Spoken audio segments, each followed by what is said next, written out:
Hi guys, ఎలా ఉన్నారు మీరందరూ? అయితే ఫస్ట్ స్టార్టింగ్ అనేది 1 వీక్ అయిపోయింది కెనడా వచ్చి. అయితే ఫస్ట్ డేనే మూవీ పోదాం అనుకున్నాం. తెలుగులో ఎక్కడ నాకు దొరకలే. దాని తర్వాత 5-6 డేస్ తర్వాత అయితే మూవీకి అయితే వెళ్ళాము. మూవీ అయితే చాలా బాగా ఉంది. అయితే ఎవరైతే ఇప్పుడు దాకా చూద్దాం అనుకుని చూడలేరో చూడండి.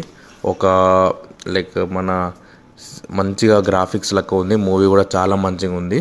ఓకేనా ఫ్రెండ్స్? అయితే మాకు కెనడాలో తెలుగు మూవీ చాలా ఎతికిన తర్వాత ఒకటి దొరికింది, వుడ్ సైడ్ అని. దాంట్లో అయితే వెళ్ళినాము. అయితే నాకు కూడా అంతగా పేర్లు కూడా తెలియదు, ఆ ఏరియా పేరేమో నాకు తెలియదు.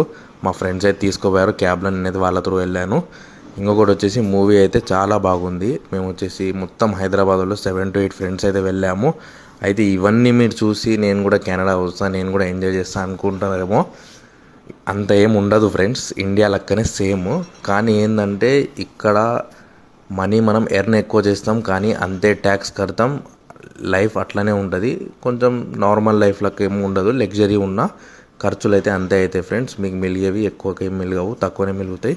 అది డిపెండ్స్ అపాన్ మీ యూజ్ వచ్చేసి. అయితే దారిలో వచ్చేటప్పుడు ఇట్లానే ఆ రోజు కెనడా డే ఉంటే దారిలో మొత్తం ఇక్కడ ఇట్లా స్టాల్స్ అయితే పెట్టుండే. అక్కడ వచ్చేసి అయితే ఈ స్టాల్స్ దగ్గర పాము అవన్నీ ఉండే ఫ్రెండ్స్. అయితే ఈ పాములు అవన్నీ ఉండే కదా. అయితే మా ఫ్రెండ్స్ అన్నాడు, అరే ట్రై చేస్తావరా అని, మీ వ్యూవర్స్ కోసం అంటే ఓకే లేని ఒకసారి అయితే ట్రై చేసిన.